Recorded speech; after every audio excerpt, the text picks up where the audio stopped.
Hello all welcome to our channel. నేను మీ హరీశ్వరి లోకేష్. ఇవాల్టి వీడియోలో సెకండ్ ట్రైమిస్టర్లో మదర్లో ఎలాంటి చేంజెస్ వస్తాయి, బేబీలో ఎలాంటి చేంజెస్ ఉంటాయి, డెవలప్మెంట్ చేంజెస్ ఏమేమి ఉంటాయి, ఎలాంటి జాగ్రత్తలు తీసుకోవాలి, ఏం చేయొచ్చు ఏం చేయకూడదు, అలాగే ఈ సెకండ్ ట్రైమిస్టర్లో ఎలాంటి మెడికల్ చెకప్స్ ఉంటాయి, మ్యాండేటరీగా తెలుసుకోవాల్సిన విషయాలన్నిటి గురించి డీటెయిల్గా ఈ వీడియోలో తెలుసుకుందాము. అంతకన్నా ముందు వీడియో మొత్తాన్ని చూసి మీకు ఈ వీడియో నచ్చితే తప్పకుండా లైక్ చేయండి. అండ్ మన ఛానల్ని సబ్స్క్రైబ్ చేసుకున్న ప్రతి ఒక్కరికి thank you so much. First time చూస్తున్నారా, ఇంకా సబ్స్క్రైబ్ చేసుకోలేదంటే వెంటనే సబ్స్క్రైబ్ చేసుకోండి. మన ఛానల్లో pregnancy, motherhood, newborn care, baby care, toddler activities, baby food, అలాగే కొన్ని food vlogs and travel vlogs కూడా ఉంటాయి. ఇంకా ఎవరైనా సబ్స్క్రైబ్ చేసుకోకపోతే వెంటనే సబ్స్క్రైబ్ చేసుకోండి. సో జనరల్గానే సెకండ్ ట్రైమిస్టర్ అంటే ఎప్పుడు అంటే మనకు ఫస్ట్ 3 months అయిపోయిన తర్వాత నెక్స్ట్ 3 monthsని ఇంకా వీక్స్ వైజ్ చెప్పాలంటే 14 to 27 weeksని సెకండ్ ట్రైమిస్టర్ అంటారు. మామూలుగానే సెకండ్ ట్రైమిస్టర్లోనే golden period of pregnancy or honeymoon period of pregnancy అంటారు. ఎందుకు అంటారు అంటే అప్పటి వరకు కూడా మనకు రకరకాలుగా అంటే వామిటింగ్, నాసియా, డిజీనెస్ అన్ని రకాలుగా మనకు ఇబ్బందిగానే ఉంటుంది కదా ఫస్ట్ ట్రైమిస్టర్. బట్ ఈ సెకండ్ ట్రైమిస్టర్లోకి ఎంటర్ అయ్యే కొద్దీ మనకు వీటన్నిటి నుంచి కూడా రిలీఫ్ వస్తుంది, కొద్దిగా ఆకలి కూడా పెరుగుతుంది అనమాట. అప్పటి వరకు ఏం తిన్నా వామిట్ అవుతూ ఉంటుంది కదా. సో ఈ సిమ్టమ్స్ అన్నీ కూడా రిలీఫ్ అయిపోయి మనకు కొంచెం స్ట్రెస్ ఫ్రీగా ఉంటుంది, కొద్దిగా హ్యాపీ హార్మోన్స్ ఎక్కువ రిలీజ్ అవ్వడం వల్ల మనకు టోటల్గా ఈ 3 ట్రైమిస్టర్లోని సెకండ్ ట్రైమిస్టర్లో మనం చాలా యాక్టివ్గా ఉండగలుగుతాము. ప్రెగ్నెన్సీ పీరియడ్ని ఎంజాయ్ చేసే పీరియడ్ ఏది అంటే సెకండ్ ట్రైమిస్టరే. సో మేజర్గా ఈ సెకండ్ ట్రైమిస్టర్లో మదర్లో ఏమేమి చేంజెస్ వస్తాయి ఫస్ట్ అని చెప్పుకున్నట్టుగా ఈ కంప్లీట్గా ఏవైతే ఫస్ట్ ట్రైమిస్టర్లో ఉన్న సిమ్టమ్స్ ఆల్మోస్ట్ అన్నీ వెళ్ళిపోతాయి. కొంతమందికి ఈ సెకండ్ ట్రైమిస్టర్లో కూడా కంటిన్యూ అవుతుంది, బట్ అది చాలా తక్కువ మందికి. అండ్ ఆకలి పెరుగుతుంది. అప్పటి వరకు ఏది తిన్నా ఫుడ్ అవర్షన్ ఉంటుంది, అంటే ఫుడ్ చూడగానే కొన్ని స్మెల్స్ చూడగానే వామిట్ వచ్చేస్తుంటుంది కదా, ఇది కూడా తగ్గిపోతుంది. యాక్చువల్గా మీకు ఇష్టమైన ఫుడ్ని, బట్ హెల్దీ ఫుడ్, ఇష్టమైన ఫుడ్ని ఈ ట్రైమిస్టర్లో మీరు తీసుకోవచ్చు. అండ్ అప్పటి వరకు కూడా వెయిట్ లాస్ అనేది కొంతమందిలో వెయిట్ లాస్ కూడా జరుగుతూ ఉంటుంది. యాక్చువల్గా ప్రెగ్నెంట్ కాకముందు ఉన్న వెయిట్ కన్నా ఈ ఫస్ట్ ట్రైమిస్టర్లో కొద్దిగా వెయిట్ లాస్ అవుతుంది కదా, బట్ ఇక్కడ నుంచి ఇంకా సెకండ్ ట్రైమిస్టర్ నుంచి కూడా వెయిట్ గెయిన్ అవ్వడం స్టార్ట్ అవుతుంది అనమాట. సో ఈ వెయిట్ గెయిన్ కూడా బాడీ టైప్ని బట్టి, సన్నగా ఉండేవాళ్ళు, కొద్దిగా లావుగా ఉండేవాళ్ళు, వాళ్ళ బాడీ టైప్ని బట్టి వెయిట్ గెయిన్ పుట్టాన్ అవుతూ ఉంటారు. జనరల్గానే 10 to 12 kgs healthy weight gain అంటారు త్రూఅవుట్ ద ప్రెగ్నెన్సీలో. అండ్ బేబీ బంప్ చాలా మంది అడిగేది 5వ నెల వచ్చినా కూడా ఎక్కడ అసలు బంపే కనిపించడం లేదు, కడుపే కనిపించడం లేదు అనేసి. ఈ క్వశ్చన్ అయితే నేను నా ప్రెగ్నెన్సీలో ఎన్నిసార్లు విన్నాను. నాకు ఈవెన్ 7th month వరకు కూడా నా శ్రీమంతం 5th month ఫొటోస్ చూస్తే అసలు కడుపు ప్రెగ్నెంటా అనేలాగానే ఉంటుంది, అంటే అంత చిన్న కడుపు ఉంటుంది. సో మామూలుగా ఈ బేబీ బంప్ అనేది 5th month తర్వాత స్టార్ట్ అవుతుంది. అంతవరకు కూడా బేబీ చాలా చిన్నగా ఉంటారు సైజులో. 5th month తర్వాతనే వాళ్ళ గ్రోత్ ర్యాపిడ్గా జరుగుతుంది కాబట్టి అప్పటి నుంచి స్టార్ట్ అవుతుంది. ఎవరైనా ఫస్ట్ ప్రెగ్నెన్సీ వాళ్ళు ఉంటే అస్సలు వరి అవ్వకండి, కడుపు నాకు కనిపించడం లేదే, బేబీ గ్రోత్ సరిగ్గా అవుతుందో లేదో ఇలాంటి టెన్షన్ అయితే తీసుకోకండి. అండ్ ఆల్రెడీ ప్రెగ్నెంట్ అయి పిల్లలు ఉండే పెద్దవాళ్ళు కూడా ఈ క్వశ్చన్స్ అడుగుతుంటారు. ఇది చాలా విడ్డూరంగా ఉంటుంది, అసలు కేర్ చేయకండి, అది వదిలేయండి. సో ఈ బేబీ బంప్ అనేది కూడా మామూలుగా 5th month నుంచే స్టార్ట్ అవుతుంది. సన్నగా ఉండే వాళ్ళకి కొంచెం త్వరగా కనిపిస్తుంది, ఎందుకంటే వాళ్ళు ఆల్రెడీ సన్నగా ఉంటారు కాబట్టి కొంచెం ఏం చేంజ్ వచ్చినా తెలుస్తుంది. కొద్దిగా లావుగా ఉండే వాళ్ళకైతే ఇంకా కొంచెం లేట్గా తెలుస్తుంది బేబీ బంప్ అనేది. ఇంకా మేజర్గా వచ్చేసి బ్రెస్ట్ టెండర్నెస్, ఏరియోల బ్లాక్ పార్ట్ అంతా కూడా ఇంకా థిక్ అవుతూ ఉంటుంది. కొంతమందికి బ్రెస్ట్ సైజ్ కూడా డెవలప్ అవుతుంది. సో ఈ టైంలో ఏం చేయాలంటే ఖచ్చితంగా ఇన్నర్ వేర్స్ అనేవి కొంచెం కంఫర్టబుల్గా ఫ్రీగా ఉండేవి చూస్ చేసుకోవాలి. బికాస్ ఈ టైంలో కంఫర్టబుల్గా ఉండే వేర్ చేయకపోతే చాలా ఇష్యూస్ ఫేస్ చేయాల్సి వస్తుంది తర్వాత. నెక్స్ట్ మోస్ట్ ఇంపార్టెంట్లీ చాలా వరకు వరి అయ్యేది ఏదైనా ఉంది అంటే స్ట్రెచ్ మార్క్స్. బికాస్ బంప్ ఇప్పుడే స్టార్ట్ అవుతుంటుంది కాబట్టి బేబీ బంప్ మన స్కిన్ స్ట్రెచ్ అవుతుంటుంది. ఆబ్వియస్లీ స్కిన్ స్ట్రెచ్ అవుతున్నప్పుడు స్ట్రెచ్ మార్క్స్ అనేవి కామన్ వస్తూనే ఉంటాయి. ఇది ఒక్కొక్కరి బాడీ టైప్ని బట్టి దీన్ని మనం ఖచ్చితంగా అవాయిడ్ చేయలేము. ఎవరైనా ఇది తెలియకపోతే ఖచ్చితంగా చెప్తున్నాను, ఏదో యూస్ చేస్తే క్రీమ్ పూస్తే స్ట్రెచ్ మార్క్స్ పోతాయి అనేది జస్ట్ మిత్ మాత్రమే. స్ట్రెచ్ మార్క్స్ అనేవి బాడీ టైప్ని బట్టి కొంతమందికి చాలా లైట్గా ఉంటాయి స్ట్రెచ్ మార్క్స్, కొంతమందికి చాలా ఎక్కువగా ఉంటాయి. సో దీన్ని ఏం చేయొచ్చు మనము, దీన్ని అయితే కంప్లీట్గా స్ట్రెచ్ మార్క్స్ లేకుండా మనం చేయలేము. కాకపోతే ఈ స్ట్రెచ్ అవుతున్న కొద్ది ఇచ్చినెస్ ఎక్కువగా ఉంటుంది, బాగా ఇచ్చిగా ఉండడం వల్ల రబ్ చేస్తుంటారు. సో ఎక్కువ రబ్ చేసే కొద్దీ స్కిన్ ఇంకా ఎక్కువ రప్చర్ అవుతూ ఉంటుంది. సో అక్కడ ఆ ప్లేస్ అంతా కూడా ఇంకా ఎక్కువ మార్క్స్ అయ్యే ఛాన్సెస్ ఉంటాయి. కాబట్టి అది కాకోకుండా న్యాచురల్గా చాలామంది ఇప్పుడు మనకు చాలా క్రీమ్స్ అయితే దొరుకుతున్నాయి, నో స్ట్రెచ్ మార్క్స్ క్రీమ్ అనేసి. బట్ స్ట్రెచ్ మార్క్స్ అయితే కంప్లీట్గా పోవు, కాకపోతే ఈ ఇచ్చినెస్ని తగ్గిస్తాయి. నేనైతే అలోవెరా లేదంటే వర్జిన్ కోకోనట్ కోకోనట్ ఆయిల్ని అప్లై చేస్తూ ఉండాలి. అప్పుడప్పుడు డేలో ఒక 2 times 3 times ఇలా అప్లై చేస్తూ ఉంటే మనకు ఆ స్కిన్ అనేది మాయిశ్చర్గా ఉండడం వల్ల ఆ ఇచ్చినెస్ అనేది తగ్గిపోతుంది. అంతే, స్ట్రెచ్ మార్క్స్ అయితే తగ్గవు. అండ్ కొంతమంది చెప్తుంటారు కదా, నేను ఈ క్రీమ్ వాడాను నాకు స్ట్రెచ్ మార్క్స్ తగ్గాయని. వాళ్ళ బాడీ టైప్కి మోస్ట్లీ చాలా తక్కువ స్ట్రెచ్ మార్క్స్ వచ్చింటాయి అంతే. దీని గురించి ఎక్కువ టెన్షన్ అవ్వకండి. మళ్ళీ మన స్కిన్ నార్మల్గా వచ్చేసేసరికి కొద్దిగా స్ట్రెచ్ మార్క్స్ వాటిలకై అవే వెళ్ళిపోతాయి. అండ్ ఇంకా మేజర్గా మనం అబ్జర్వ్ చేసేది మన స్కిన్లో వచ్చే చేంజెస్. అంటే మామూలుగా కొంతమందికి ఫస్ట్ ట్రైమిస్టర్లోనే పింపుల్స్ ఎక్కువ అవ్వడం, పిగ్మెంటేషన్స్ ఇలాంటివన్నీ అబ్జర్వ్ చేస్తుంటారు. బట్ చాలా వరకు కూడా ఈ సెకండ్ ట్రైమిస్టర్ స్టార్ట్ అయిన తర్వాత నుంచి కొంతమందికి పింపుల్స్ వస్తూ ఉంటాయి. కొంతమందికి స్కిన్ మీద డార్క్ అవ్వడం, నెక్ దగ్గర, అండర్ ఆర్మ్స్ దగ్గర, అలాగే థై పార్ట్, బ్యాక్ ఇలా అంతా కూడా స్కిన్ చాలా డార్క్గా అవుతుంటుంది. కొంత ఫస్ట్ టైం తెలియని వాళ్ళకైతే అయ్యో నల్లగా అయిపోతున్నానని ఫీల్ అవుతుంటారు. ఇది అస్సలు ఏం వరి అవ్వకండి. ఎందుకంటే హార్మోనల్ చేంజెస్ వల్ల ఈ స్కిన్లో మనకు కొన్ని చేంజెస్ వస్తూ ఉంటాయి అంతే. ఇది మనకు అగైన్ డెలివరీ తర్వాత ఈ హార్మోన్స్ అన్ని సెటిల్ డౌన్ అవుతున్న కొద్దీ మనకు స్కిన్లో ఏవైతే చేంజెస్ వచ్చాయో అవన్నీ నార్మల్ అయిపోతాయి. సో టెన్షన్ తీసుకోకండి. ఇంకొంతమందికి కంప్లీట్ ఆపోజిట్గా అనమాట. అంటే స్కిన్లో బాగా గ్లో పెరుగుతుంది, ఆల్రెడీ పింపుల్స్ ఎక్కువ ఉండే వాళ్ళకి తగ్గొచ్చు. నాకు ఎలా అంటే నాకు ఆల్మోస్ట్ రెండు ఉన్నాయి. ఏమంటే ఫేస్ వర్క్ వచ్చినట్లయితే బాగా గ్లో అయిందనమాట, పింపుల్స్ అన్ని కూడా వెళ్ళాయి. ఆయిలీ ఫేస్ ఉన్నింది, నాకు కొద్దిగా డ్రై స్కిన్ అయిందనమాట, ఆయిల్నెస్ అంతా కూడా తగ్గింది. కాకపోతే ఈ బ్యాక్, చేతుల దగ్గర, ఇవంతా నెక్ దగ్గర, చేతుల దగ్గర డార్క్నెస్ అనేది పెరిగింది. సో ఇలా మిక్స్డ్గా కూడా ఉండొచ్చు. సో స్కిన్ రిలేటెడ్ వాటి గురించి ఎక్కువ టెన్షన్ తీసుకోకండి, ఇది నార్మలే. అండ్ ఇంకొకటి అబ్డామిన్ దగ్గర, అంటే మనకు కడుపు పైన ఒక లైన్ వస్తుంది. ఇది సెకండ్ ట్రైమిస్టర్లో మీరు బాగా అబ్జర్వ్ చేయొచ్చు, ఎందుకంటే అప్పుడే బేబీ బంప్ పెరుగుతూ ఉంటుంది కాబట్టి అప్పుడు అబ్జర్వ్ చేయొచ్చు. కింద నుంచి మనకు ఒక లైన్, వర్టికల్గా ఒక లైన్ వస్తుంది కదా, దీన్ని లీనియా నైగ్రా అంటారు. ఈ లైన్ ఏమీ లేదు, ప్రొజెస్ట్రాన్ హార్మోన్ ఎక్కువ అవ్వడం వల్ల ఈ లైన్ ఫామ్ అవుతుంది. డెలివరీ అయిపోయాక ఆటోమేటిక్గా ఆ లైన్ అదే వెళ్ళిపోతుంది. దీనికి ఏం టెన్షన్ తీసుకోకండి. అండ్ చాలామంది ఏమంటారంటే ఈ లైన్ వచ్చిన వాళ్ళకి అబ్బాయి పుడతారు, అంటే బేబీ బాయ్ పుడతారు అని. ఇది జస్ట్ మిత్ మాత్రమే. ఇది మోస్ట్ ఆఫ్ ద ఫీమేల్కి లైన్ అయితే వస్తుంది. నాకు ఉన్నింది ఆ లైన్, నాకు ధన్వి పుట్టింది కదా. సో అబ్బాయికి అమ్మాయి జెండర్ రిలేటెడ్గా అయితే ఈ లీనియా నైగ్రా డిపెండ్ అయ్యి ఉండదు. అండ్ ఇంకొంతమందికి ఇది చాలా సివియర్గా, అంటే మామూలు లైన్లా కాకుండా సైడ్స్ అంతా కూడా స్ప్రెడ్ అయ్యి డార్క్గా, ఈ నావిల్ చుట్టూ అంతా కూడా, బొడ్డు చుట్టూ అంతా కూడా చాలా డార్క్గా అవుతూ ఉంటుంది కదా. ఏం వరీ అవ్వకండి. రెగ్యులర్గా కోకోనట్ ఆయిల్ ఇలా లేకపోతే అలోవెరా జెల్ పూస్తూ ఉంటే కొద్దిగా మీకు ఆ ఇచ్చినెస్ అదంతా కూడా తగ్గిపోతుంది. ఇంకా కొంతమందికి నాజల్ స్టిఫినెస్, అంటే ఈ టైంలో హార్మోనల్ చేంజెస్ ఎక్కువగా ఉండడం వల్ల ముక్కు, ఈ నరాలు ఏవైతే ఉన్నాయో ఇక్కడ ఇవన్నీ కూడా బల్జ్ అవుతాయి అనమాట. సో ఈ టైంలో మనకు స్టిఫినెస్ ఉంటుంది, కోల్డ్ అయినట్టుగా ఉండడం, కొంతమందికి బ్లీడింగ్ కూడా అవుతూ ఉంటుంది. సో ఇలాంటి టైంలో ఏం చేయాలంటే వీలైనంత వరకు స్టీమ్ తీసుకోవాలి. ఎప్పుడైనా మనకు అలా నోస్ బ్లాక్ అయ్యాయి అన్నట్లయితే స్టీమ్ తీసుకోండి. ఫుడ్ తిన్న తర్వాత లేకపోతే అర్లీ మార్నింగ్ లేచాక కొద్దిగా హాట్ వాటర్లోకి సాల్ట్ వేసుకొని గార్గుల్ చేస్తూ ఉన్నట్లయితే కొద్దిగా రిలీఫ్ వస్తుంది.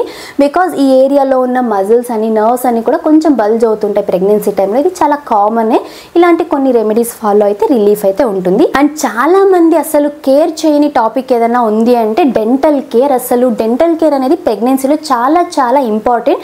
చాలామంది దీన్ని పట్టించుకోరు. ఎందుకు డెంటల్ కేర్ అంటున్నాను అంటే ఈ హార్మోనల్ చేంజెస్ వల్ల మనకు చాలా వరకు క్యావిటీస్ ఫామ్ అవుతుంటాయి, గమ్స్ అని స్వెల్ అవుతూ ఉంటాయి. ఆల్రెడీ ఎవరికైనా క్యావిటీస్ ఉంటే అవి ఇంకా ఎక్కువ అవుతూ ఉంటాయి. సో ఈ డెంటల్ చెకప్స్ మనం చేయించుకోకపోవడం వల్ల ఏమేమి జరుగుతుందంటే ప్రీటర్మ్ లేబర్, అంటే నెలలు నిండక ముందే బేబీ పుట్టేయడము, లేకపోతే ఇన్ఫెక్షన్స్ అవుతూ ఉంటాయి అనమాట. బేబీ గ్రోత్ అండ్ డెవలప్మెంట్కి కూడా ఎఫెక్ట్ చూపిస్తాయి. కాబట్టి మీరు ఫస్ట్ ట్రైమిస్టర్లో ఎవరైనా మిస్ చేసి ఉంటే at least second trimester and third ట్రైమిస్టర్లో రెగ్యులర్ చెకప్ అనమాట వెళ్తే క్లీన్ చేస్తూ ఉంటారు. ఏమైనా గమ్స్ ఇష్యూస్ ఉన్నాయా ఇలా చూస్తూ ఉంటారు. నాకైతే పర్టికులర్గా ఎందుకంటే నేను ఆల్రెడీ బ్రేసెస్ వేసుకొని ఉన్నాను కాబట్టి ఎవ్రీ మంత్ నాకు డెంటల్ చెకప్ ఉండేది ఈ టైంలో. బట్ నేను ఎగ్జాక్ట్లీ సెకండ్ ట్రైమిస్టర్లో ఫేస్ చేసింది జింజివైటిస్ వచ్చాయన్నమాట. అంటే గమ్ స్వెల్లింగ్, నాకు ఎక్స్ట్రా పన్ను ఒకటి ఉన్నింది, తీసేశారు అది.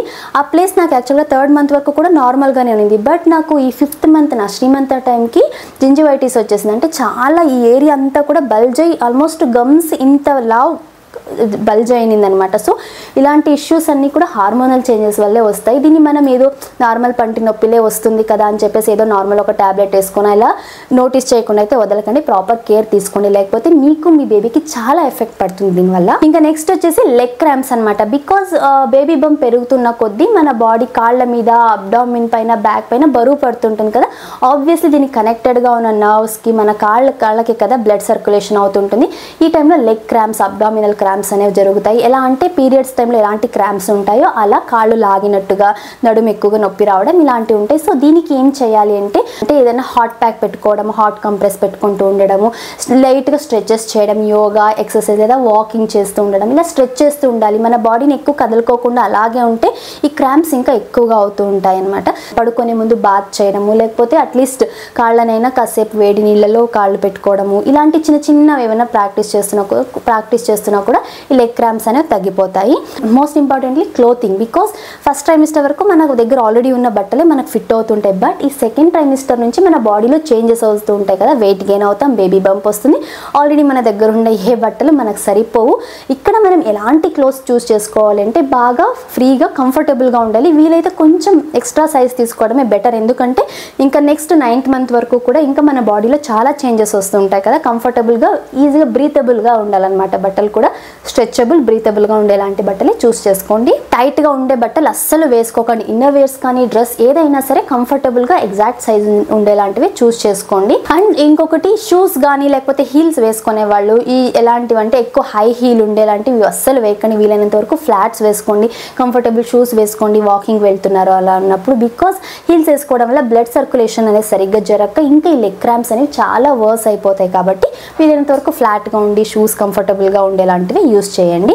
అండ్ ఈ లెగ్ క్రాంప్స్ కానీ బాడీ పెయిన్స్ రాకుండా ఉండాలంటే డైలీ వాకింగ్ చేయడం ది బెస్ట్ సొల్యూషన్ దీనికైతే. అండ్ నెక్స్ట్ వచ్చేసి కాన్స్టిపేషన్. చాలా వరకు కూడా బికాస్ కాన్స్టిపేషన్ కూడా అగైన్ హార్మోనల్ చేంజెస్ వల్లే మన బేబీ బంప్ పెరుగుతూ ఉంటుంది కదా, బేబీ గ్రో అవుతున్న కొద్దీ మనకు అక్కడ బ్లోవెల్ మూమెంట్స్ అనేవి సరిగ్గా జరగక కాన్స్టిపేషన్ జరుగుతూ ఉంటుంది. ఇది మోస్ట్ ఆఫ్ ద 99% ఫీమేల్లో కాన్స్టిపేషన్ ప్రెగ్నెన్సీ టైంలో ఫేస్ చేస్తారు. కొంతమందికి సివియర్గా ఉంటుంది, కొంతమందికి నార్మల్గా ఉంటుంది. దీనికి ఏం చేయాలంటే బాగా వాటర్ తీసుకోవాలి. మనం ఎప్పుడు హైడ్రేటెడ్గా ఉండడానికి ట్రై చేయాలి. అండ్ ఫైబర్ రిచ్ ఫుడ్ తీసుకోవాలి. వీలైనంత వరకు ఫ్రూట్స్ వెజిటేబుల్స్ ఎక్కువ తీసుకుంటూ ఉంటే ఈ కాన్స్టిపేషన్ అనేది ఉండదు. ఒకవేళ ఇంకా సివియర్గా ఉంది అంటే మీ గైనకాలజిస్ట్ కొన్ని సిరప్స్ అయితే ఇస్తారు, అవి యూజ్ చేసినా కూడా వెళ్ళిపోతుంది. బట్ సిరప్ వరకు వెళ్ళడం వద్దు అనుకుంటే ఇలా మన డైటరీ చేంజెస్ కొద్దిగా చేంజ్ చేసుకుంటే కాన్స్టిపేషన్ని అవాయిడ్ చేయొచ్చు. అండ్ నెక్స్ట్ వచ్చేసి మనకు ఈ సెకండ్ ట్రైమిస్టర్ నుంచి కాల్షియం, విటమిన్ డి, ఐరన్ సప్లిమెంట్స్ని కూడా స్టార్ట్ చేస్తారు డాక్టర్స్. సో ఇది ఎందుకు అంటే మనకు బేబీకి మనం తీసుకునే బేబీ మన దగ్గర నుంచి కాల్షియం ఐరన్ని తీసుకొని వాళ్ళ మజిల్ డెవలప్మెంట్కి. కాబట్టి మోస్ట్ ఇంపార్టెంట్లీ సెకండ్ ట్రైమిస్టర్ నుంచి ఎక్కువ కాల్షియం, ప్రోటీన్, ఐరన్ ఉండేలాంటి ఫుడ్ని తీసుకోలేకపోతే మీ బాడీలో ఉన్న కాల్షియం బేబీ యూజ్ చేసుకుంటే మీకు పోను బోన్స్ వీక్ అవ్వడము, బ్యాక్ పెయిన్ రావడం ఇలాంటివన్నీ జరుగుతూ ఉంటాయి. కాబట్టి ప్రెగ్నెన్సీలో అండ్ డెలివరీ తర్వాత ప్రాపర్ కేర్ అనేది మనకు చాలా చాలా ఇంపార్టెంట్. లాంగ్ రన్లో మనకు ఇలాంటి ఎర్లీ ఏజెస్లోనే మోకాళ్ళ నొప్పులు, కీళ్ళ నొప్పులు రాకుండా ఉండడానికి. చాలా మంది చూసి ఉంటారు కదా, డెలివరీ అయిన తర్వాత కొద్ది రోజులకి చాలా వరకు బ్యాక్ పెయిన్ వస్తుంది, కీళ్ళ నొప్పులు వస్తున్నాయి. అర్లీ ఏజెస్లోనే ఇలాంటి నొప్పుల్ని ఫేస్ చేస్తుంటారు. బికాస్ ఇది రీజన్ వచ్చేసి బేబీ మన బాడీలో ఉన్న కాల్షియం తీసుకోవడం వల్లనే. కాబట్టి మీరు తప్పకుండా ఏ సోర్సెస్ ఉన్నాయని క్లీన్గా తెలుసుకొని అలాంటి ఫుడ్ని అయితే తీసుకోండి. ఇంకా మేజర్గా ఫేస్ చేసే డిస్కంఫర్ట్ ఏమి ఉందంటే సెకండ్ ట్రైమిస్టర్ నుంచి బేబీ బంప్ పెరుగుతుంటుంది కదా, పడుకునేటప్పుడు అంతకుముందు వరకు మనం ఫ్రీగా పడుకుంటూ ఉంటాం. బట్ ఇప్పుడు కొంచెం పడుకోవడానికి అయితే కొద్దిగా ఇబ్బందిగా ఫీల్ అవుతుంటాం. కాబట్టి వీలైనంత వరకు కూడా డాక్టర్స్ కూడా సజెస్ట్ చేసేది లెఫ్ట్ సైడ్ తిరిగి పడుకుంటేనే మనకు డైజెషన్ బాగా ఉంటుంది, బ్లడ్ సర్క్యులేషన్ బాగా అవుతుంది, అండ్ బేబీ గ్రోత్ కూడా మంచిది. ఇలా పడుకునేటప్పుడు కూడా వీలైనంత వరకు పిల్లో సపోర్ట్స్ పెట్టుకోవాలన్నమాట. ఇప్పుడు మనకు సి షేప్ పిల్లోస్ కూడా వచ్చాయి. నేను నెక్స్ట్ ప్రెగ్నెన్సీలో నేనేమేం ప్రోడక్ట్స్ యూస్ చేశాను అనేసి నేను ఒక చిన్న వీడియో అయితే చేస్తాను. అందులో ఈ ప్రోడక్ట్స్ అన్ని కూడా నేను క్లియర్గా చెప్తాను దాని గురించి. మనకి ఇప్పుడు చాలా ప్రెగ్నెన్సీ పిల్లోస్ కూడా వచ్చాయి, సి షేప్ పిల్లోస్. అవి చాలా కంఫర్టబుల్గా ఉంటాయి. నాకైతే లిటరలీ 9th మంత్ వరకు కూడా చాలా చాలా హెల్ప్ అయింది. బికాస్ బ్యాక్కి సపోర్ట్ ఉంటుంది, మన కడుపుకి సపోర్ట్ ఉంటుంది, అలాగే మనకు ఒకలాంటి సెక్యూర్ ఫీలింగ్ ఉంటుంది అన్నమాట. బాగా నిద్ర వస్తుంది. అండ్ ఒకవేళ మీ దగ్గర సి షేప్ పిల్లోస్ లేవంటే ఖచ్చితంగా బ్యాక్ అండ్ కడుపుకి అలాగే 2 కాళ్ళ మధ్యలో ఒక పిల్లో ప్లేస్ చేయడం వల్ల మీకు ఈ డిస్కంఫర్ట్ లేకుండా బాగా నిద్ర పడుతుంది. అండ్ స్ట్రైట్గా పడుకోవడము, రైట్ సైడ్కి పడుకోవడం వీలైనంత వరకు అవాయిడ్ చేయండి. బట్ ఒకే సైడ్ ఎక్కువసేపు పడుకోలేము కాబట్టి మార్చుకుంటూ రైట్ సైడ్ కాసేపు పడుకొని వీలైనంత వరకు ఎక్కువ లెఫ్ట్ సైడ్ పడుకోవడానికి ట్రై చేయండి.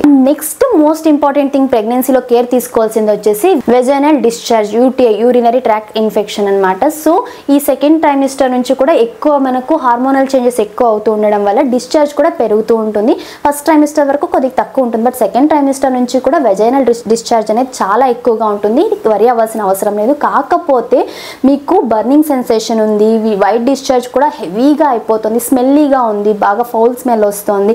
అలాగే కొద్దిగా ఈ కర్డీగా అంటే మన పాలు చెడిపోయినప్పుడు ఎలా ఉంటుంది అలా, లేదంటే బ్లడ్ ఏమైనా డిశ్చార్జ్ అవుతున్నా కూడా వెంటనే డాక్టర్కి అయితే చూపించుకోవాలి. బికాజ్ ఈ యూరినరీ ట్రాక్ ఇన్ఫెక్షన్, ఈ యూటీఐ వల్ల ఏమవుతుంది అంటే మనకు ప్రీమెచ్యూర్ డెలివరీ అంటే నెల నిండక ముందే పిల్లలు పుట్టడము, తర్వాత డెలివరీ కాంప్లికేషన్స్ అనేవి చాలా ఎక్కువ అవుతాయి. కాబట్టి ప్రాపర్ హైజీన్ మెయింటైన్ చేయడం చాలా చాలా ఇంపార్టెంట్. అంటే చాలా వరకు యూటీఐ అనే యూరినరీ ట్రాక్ ఇన్ఫెక్షన్ అనేది జరుగుతుంటుంది చాలా మంది ఫీమేల్లో. దీనికి వరి అవ్వాల్సిన అవసరం లేదు.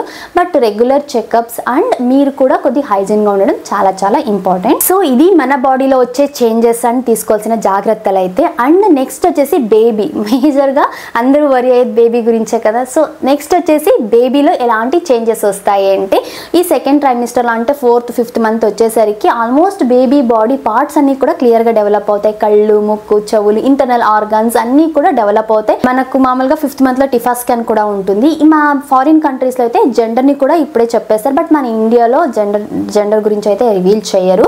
బట్ ఆల్రెడీ జెండర్ అయితే ఫామ్ అయిపోయి ఉంటుంది. సో మీరు జెండర్ గురించి ఎక్కువ వరి అవ్వాల్సిన అవసరం లేదు. జస్ట్ ఒక హెల్దీ బేబీకి మీరు ఏమేమి చేయాలి, మీరు అండ్ బేబీ హెల్దీగా ఉండడానికి ఏమేమి చేయాలని మాత్రమే ఆలోచించండి. ఏ బేబీ పుడతారు ఏంటి ఇలాంటి టెన్షన్స్ పెట్టుకోకండి, అది మన చేతిలో లేదు. నెక్స్ట్ వచ్చేసి బేబీ హియరింగ్ అంటే వినడం వచ్చేసి మామూలుగా 18 వీక్స్ నుంచి స్టార్ట్ అవుతుంది. అంటే బేబీ 18th వీక్ నుంచి కూడా మనం మాట్లాడేది వినగలుగుతారు. నేను ఆల్రెడీ గర్భ సంస్కార్ గురించి ఒక వీడియో అయితే చేశాను. అంటే బీజ సంస్కార్, గర్భ సంస్కార్ ఎప్పటి నుంచి స్టార్ట్ చేయొచ్చు అని. ఒకవేళ మీరు ఇంకా స్టార్ట్ చేయలేదు, ఫస్ట్ టైం ఈ వీడియో చూస్తున్నారా అంటే గర్భ సంస్కార్ వల్ల చాలా చాలా బెనిఫిట్స్ ఉన్నాయి. దీని గురించిన డీటెయిల్డ్ వీడియో మన ఛానల్లో ఉంది. ఎలా చేయాలి, ఏమేమి ఉంటాయి, దానివల్ల బెనిఫిట్స్ ఏంటి మీకు అండ్ బేబీకి కంప్లీట్ ప్రాసెస్ వీడియో ఉంది మన ఛానల్లో. ఎవరైనా చూడకపోతే లింక్ నేను డిస్క్రిప్షన్ వేస్తే తప్పకుండా చూడండి అండ్ తప్పకుండా ఫాలో అవ్వండి అవన్నీ కూడా. అండ్ బేబీ మూమెంట్స్ వచ్చేసి 8th వీక్ నుంచే స్టార్ట్ అవుతాయి. కాకపోతే మనకు తెలియదు బేబీ మూమెంట్స్. అండ్ కొంతమందికి ఎలా అంటే ఫస్ట్ ప్రెగ్నెన్సీలో ఉండే వాళ్ళకి 5th మంత్ నుంచి బేబీ మూమెంట్స్ తెలుస్తాయి. బట్ సెకండ్ ప్రెగ్నెన్సీ వాళ్ళకైతే మనకు 4th మంత్ ఎండింగ్లో 4th మంత్ నుంచి కూడా తెలుస్తాయి. నాకైతే ఎగ్జాక్ట్గా 4th మంత్ కంప్లీట్ అయ్యి 5th మంత్ పడిన ఫస్ట్ డేనే నాకు బేబీ మూమెంట్ తెలిసింది. అది ఎలా ఉంటుందంటే ఒకలా కడుపులో ఏదో బటర్ఫ్లైస్ మూవ్ అయితే ఎలా ఉంటుంది, మనకు కొద్దిగా కన్ఫ్యూజ్ అవ్వచ్చు బట్ ఫస్ట్ టైం వాళ్ళకి. కానీ దాని గురించి కొద్దిగా ఐడియా ఉండే వాళ్ళకైతే క్లియర్గా తెలుస్తుంది. వాళ్ళ వేళ్లతో మన కడుపుని ఇలా అంటే రాస్తే ఎలా ఉంటుంది, వాళ్ళ మూమెంట్స్ అన్నీ కూడా బటర్ఫ్లై లోపల కడుపులో వెళ్తే ఎలా ఉంటుందో అలాంటి మూమెంట్స్ అయితే తెలుస్తాయి మనకు. అండ్ ఇది కూడా థిన్ స్కిన్ ఉండే వాళ్ళ కడుపు కొంతమందికి థిక్నెస్ ఎక్కువగా ఉంటుంది, కొంతమందికి థిన్గా ఉంటుంది కదా.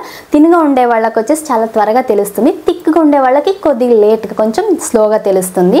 దీనికి కూడా ఏం వరి అవ్వకండి. అండ్ బేబీ 24 వీక్స్ నుంచి కూడా రెస్పాండ్ అవుతారంటే మనం ఏదైనా కడుపు మీద చేయి పెట్టుకొని కానీ లేకపోతే వాళ్ళతో మాట్లాడినప్పుడు సౌండ్స్ విన్నప్పుడు కూడా వాళ్ళు మూమెంట్స్ ఇస్తుంటారు అనమాట. సో రెస్పాండింగ్ కూడా స్టార్ట్ అవుతుంది. కాబట్టి వీలైనంత వరకు బేబీ మాట్లాడుతూ ఉండాలి, బేబీతో స్టోరీస్ చెప్తుండాలి, పాటలు పాడుతుండాలి, ఒక గుడ్ ఎన్వైర్న్మెంట్ అయితే క్రియేట్ చేయాలి.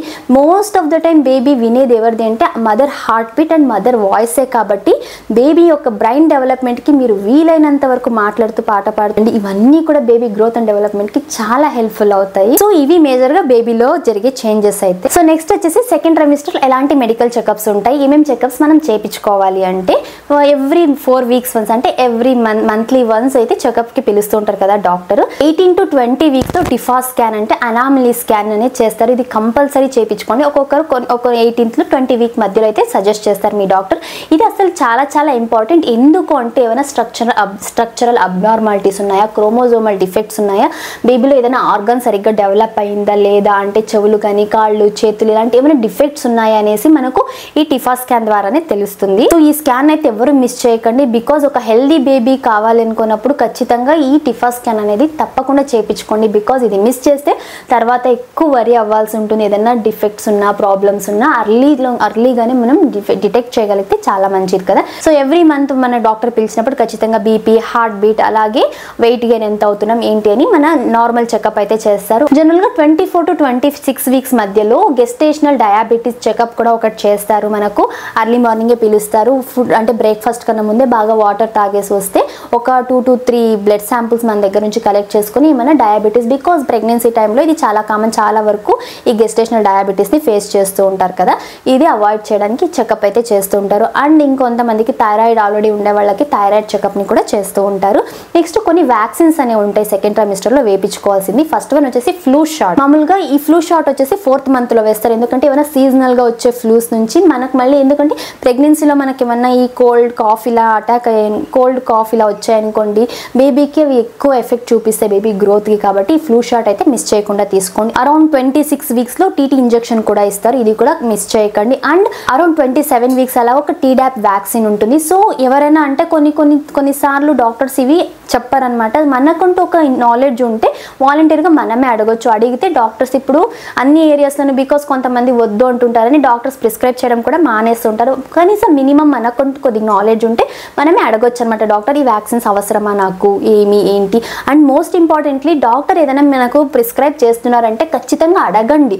ఎందుకు, నాకు నిజంగానే ఐరన్ డెఫిషియన్సీ ఉందా, కాల్షియం డెఫిషియన్సీ ఉందా, ఇవి కంపల్సరీ తీసుకోవాలా. ఇప్పుడు ఎందుకంటే అన్నెసెసరీగా ఇప్పుడు కొంతమంది హాస్పిటల్తో టైఅప్ ఉండడం వల్ల కొన్ని ప్రోటీన్ పౌడర్స్ని కానీ ప్రోటీన్ బార్స్ ఇలా అన్నీ కూడా అన్నెసెసరీగా ఇస్తుంటారు. బికాజ్ ఆల్రెడీ ఇప్పుడు నేను చెప్పాను చూడండి, థర్డ్ నా ప్రెగ్నెన్సీలో నేను ఎక్కడ ప్రోటీన్ పౌడర్ అయితే అంటే షాప్లో కొనుక్కొని నేను యూజ్ చేయలేదు, ఇంట్లో హోమ్ మేడే తీసుకున్నాను. సో నేను ఇంట్లోది తీసుకుంటూ బయట డాక్టర్ సజెస్ట్ చేశారని కదా అది తీసుకుంటే నెగిటివ్ ఎఫెక్ట్స్ వస్తాయి. ఏదైనా మంచి కదా అని ఎక్కువ తీసుకున్నా కూడా తప్పే కదా. సో ఏదైనా సరే మనకు డాక్టర్ చెప్తున్నారంటే అది ఎందుకు, నిజంగానే అవసరం ఉందా అని మనం తెలుసుకోవాలి. అది మన రైట్ కూడా. ఏమనుకుంటారో డాక్టర్ ఏంటి అని ఇలాంటి ఆలోచనలకైతే పోకండి. అండ్ మోస్ట్ ఇంపార్టెంట్లీ నెక్స్ట్ వచ్చేసి మనకు ఖచ్చితంగా iron, calcium, vitamin D and folic యాసిడ్ని కూడా ఈ టాబ్లెట్స్ అయితే ప్రిస్క్రైబ్ చేస్తారు బికాస్ మనకు బేబీ హెల్తీ గ్రోత్కి. సో ఇది మెడికల్ చెకప్స్ గురించి అయితే. నెక్స్ట్ వచ్చేసి జనరల్గా కొద్ది కేర్ ఏంటి అంటే ట్రావెల్ చేయొచ్చు, అంటే హ్యాపీగా ట్రావెల్ చేయొచ్చు సెకండ్ ట్రైమిస్టర్లో. ఎందుకు అంటే మన బాడీ కొంచెం కంఫర్టబుల్గా ఫీల్ అవుతూ ఉంటాము. కొద్దిగా సేఫ్ స్టేజ్ అనమాట ఇది. మామూలుగా బేబీ మూన్ అంటుంటారు, అంటే హస్బెండ్ అండ్ వైఫ్ బేబీ పుట్టక ముందు ట్రావెల్ చేస్తారు ఇద్దరే, మళ్ళీ బేబీ పుట్టాక ఖచ్చితంగా ఇద్దరే ట్రావెల్ చేయడం, ఎవరో వేరే వాళ్ళు చూసుకునే వాళ్ళు ఉంటే ఓకే, కానీ మామూలుగా కుదరదు కదా. కాబట్టి బేబీ మూన్ పీరియడ్ అని ఏదో ఒక ప్లేస్కి అయితే వెళ్తూ ఉంటారు కదా. సో అది ఈ సెకండ్ ట్రైమిస్టర్. బికాస్ థర్డ్ ట్రైమిస్టర్లో కూడా రిస్క్, ట్రావెల్ చేయలేము. ఈ సెకండ్ ట్రైమిస్టర్లోనే అలాగని ట్రావెల్ చేయాలి కదా అని చెప్పేసి ఎక్కువ గతుకులుగా ఉండి ఎక్కువ స్పీడ్ బ్రేక్స్ ఉండి ఇలాంటి రోడ్స్ కాకుండా కొంచెం బాగా ఉండి మంచి రోడ్ ఉండి అంత బాగుండే ప్లేసెస్కి ట్రావెల్ చేయండి. జనరల్గా కేర్ ఏంటి అంటే స్టెప్స్ ఎక్కేటప్పుడు కూడా మెల్లగా ఏదైనా సపోర్ట్ తీసుకొని మనం సైడ్కి తిరిగి స్టెప్స్ ఎక్కాలి. కూర్చొనేటప్పుడు కూడా కాళ్ళ మీద కాళ్ళు వేసుకోవడం ఇలా చేయకండి. బికాస్ బేబీ బంప్ పెరుగుతూ ఉంటుంది కదా, అది బేబీ గ్రోత్కి ఎఫెక్ట్ చూపిస్తుంది. వీలైనంత వరకు బాగా వెనక్కి కూర్చొని, కుదిరితే బ్యాక్ కూడా సపోర్ట్ ఇచ్చి పిల్లోస్తో కూర్చోండి. బికాజ్ మనకు కొద్ది కంఫర్టబుల్గా ఉంటుంది. పెరిగి మన కడుపు అంటే బేబీ బంప్ కూడా మనం సపోర్ట్ చేసిన వాళ్ళం అవుతాము. అండ్ మనకు ఇక్కడే తెలుస్తుంది అనమాట, అంటే బేబీ యాంటీరియర్ ఉన్నారా, పోస్టీరియర్ ఉన్నారా, అంటే బేబీ ఫేసింగ్ ఎటుంటుంది, ఫేసింగ్ కాకపోయినా బేబీ పొజిషన్ అనేది, అంటే బేబీ మన కడుపు స్ట్రక్చర్ తీసుకుంటే బేబీ ముందరుకున్నారా వెనక్కున్నారా అనేది తెలుస్తుంది అనమాట, యాంటీరియరా పోస్టీరియరా అని చెప్పేసి. సో నేను దీని గురించి అంటే baby position, breech baby, baby తల కిందులుగా రావాలంటే ఏమేమి చేయొచ్చు ఇవన్నీ థర్డ్ ట్రైమిస్టర్లో మనం తెలుసుకుందాం. యాక్చువల్గా సెకండ్ ట్రైమిస్టర్లోనే దీని గురించి ఎక్కువ వరి అవ్వాల్సిన అవసరం కూడా లేదు. మెయిన్గా సెకండ్ ట్రైమిస్టర్లో బేబీ హార్ట్ రేట్ బాగుందా, బేబీ గ్రోత్ అండ్ డెవలప్మెంట్ బాగుందా, అండ్ మీలో వచ్చే చేంజెస్ అని కూడా మీరు అబ్జర్వ్ చేసుకొని ఒక హెల్దీ లైఫ్ స్టైల్ అయితే ఫాలో అయితే చాలు సెకండ్ ట్రైమిస్టర్లో. ఇది వాటి వీడియోలో అయితే. అండ్ నెక్స్ట్ వీడియోలో యోగా, ఎక్సర్సైజ్ గురించి, అలాగే ఫుడ్ డయట్ గురించి, సెకండ్ ట్రైమిస్టర్లో ఎలాంటి ఫుడ్ తీసుకోవచ్చు, ఏమేమి యోగా చేయొచ్చు, అంటే న్యాచురల్గా కాంట్రాక్షన్స్ రావడానికి, లేబర్ ఈజీగా అవ్వడానికి, నార్మల్ డెలివరీ అవ్వడానికి ఏమేమి ప్రికాషన్స్ మనం తీసుకోవచ్చు అని చెప్పేసి నేను నెక్స్ట్ వీడియోలో చెప్తా. బికాజ్ మన వీడియోస్ లెంతీ అవుతున్నాయి అంటున్నారు కదా, సో 2 పార్ట్గా స్ప్లిట్ చేశాను. ఇది ఇవాళ వీడియోలో అయితే. మీకు ఈ వీడియో నచ్చినట్లయితే లైక్ చేసి షేర్ చేసి ఇలాంటి మరెన్నో వీడియోస్ కోసం మన ఛానల్ని సబ్స్క్రైబ్ చేసుకోండి. కలుద్దాం నెక్స్ట్ వీడియోతో. Thank you for watching. Bye bye.